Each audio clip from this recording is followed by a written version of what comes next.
1960년대 중반 서울에서 부산까지 자동차를 타고 가려면 평균 15시간이 걸렸습니다. 교통수단이라기보다는 고난의 행군에 가까웠던 그 시절, 고속도로라는 말은 사치처럼 들렸습니다. 당시 한국은 아직도 전쟁의 상흔에서 회복되지 못하고 있었고 대부분의 국민에게 고속도로란 단어는 생소하기 이를 데 없었습니다.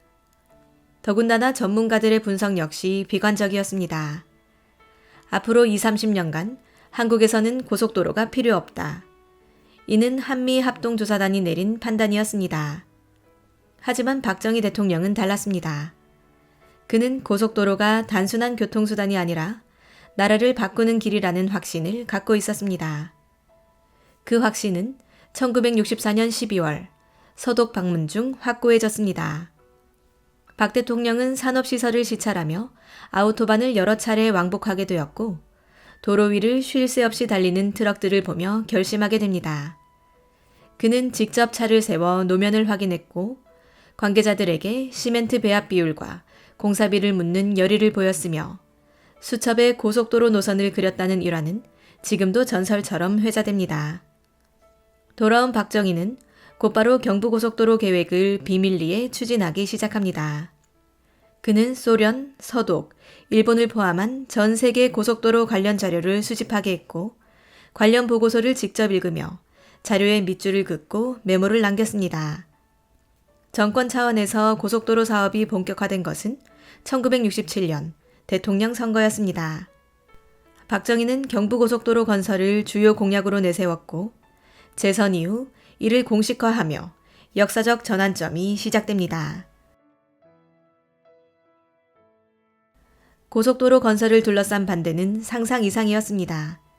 당시 야당은 국가 예산조차 편성되지 않은 사업을 날치기로 밀어붙이냐고 반발했습니다.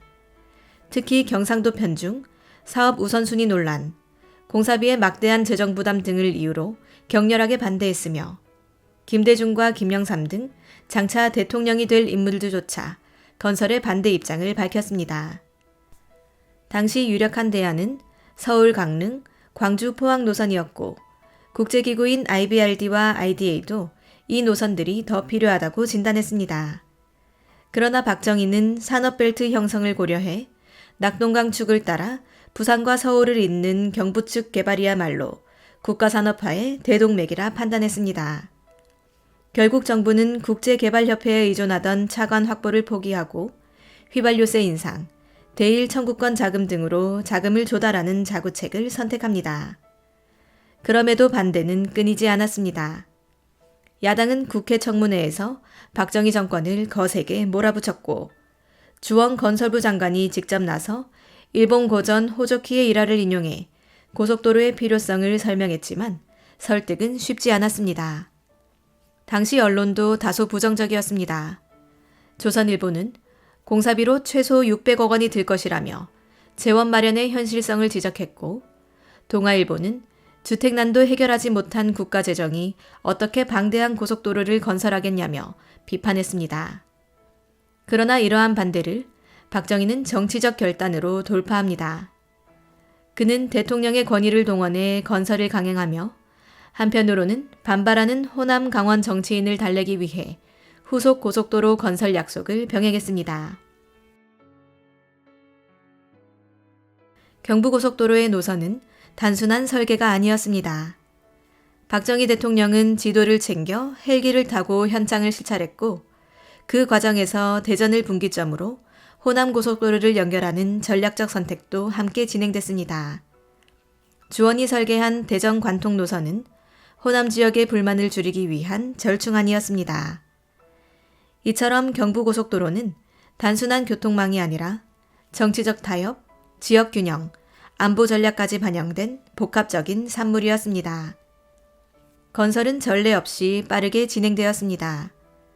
박 대통령은 당초 완공 시기보다 1년을 앞당겨 1970년으로 마감하라고 지시했고 이에 따라 전국에서 인력과 장비가 총동원되었습니다. 공사에는 현대건설을 포함한 16개 업체와 3개 건설공변단이 참여했지만 도로공사 경험이 있는 업체는 단 한 곳뿐이었습니다. 결과는 무수한 희생을 동반한 기적이었습니다. 공식 사망자는 77명, 비공식으로는 900명에 이른다는 추정도 있습니다. 대표적인 난공사 구간인 당제터널에서는 발파 작업 중 토사가 무너져 작업자들이 매몰되었고, 시공사 현대건설은 조강 시멘트를 투입하고 작업자 수를 3배로 늘려서 겨우 공기를 마쳤습니다.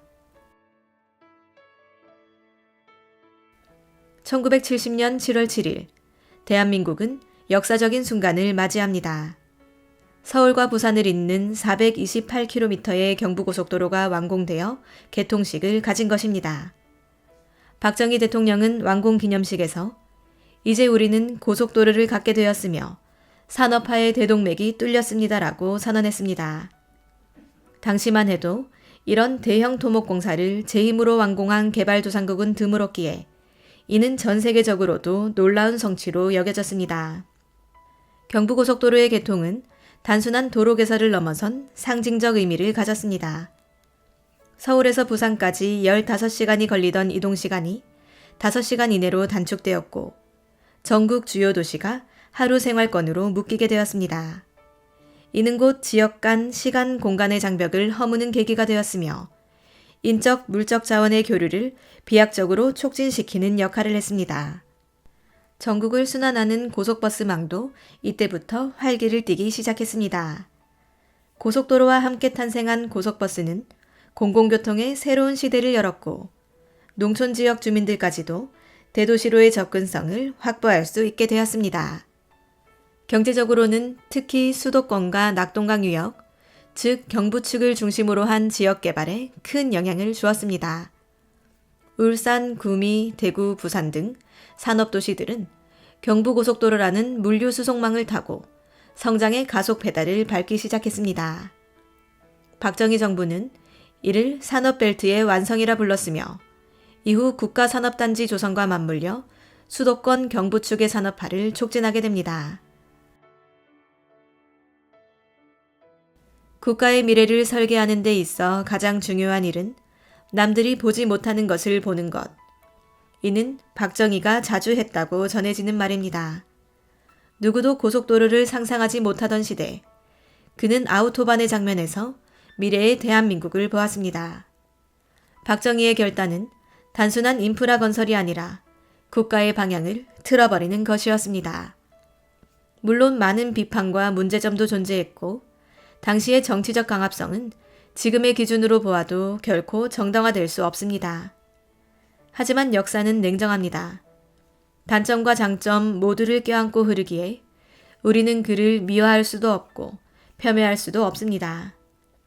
다만 분명한 것은 경부고속도로는 20세기 대한민국의 지형을 바꾸었으며 그 이후의 대한민국을 가능하게 했다는 점입니다. 고속도로 위를 달리는 수많은 차량처럼 이 나라도 그 길 위에서 쉼없이 달려왔고 앞으로도 달려갈 것입니다. 그것이 박정희의 진짜 유산인지도 모릅니다.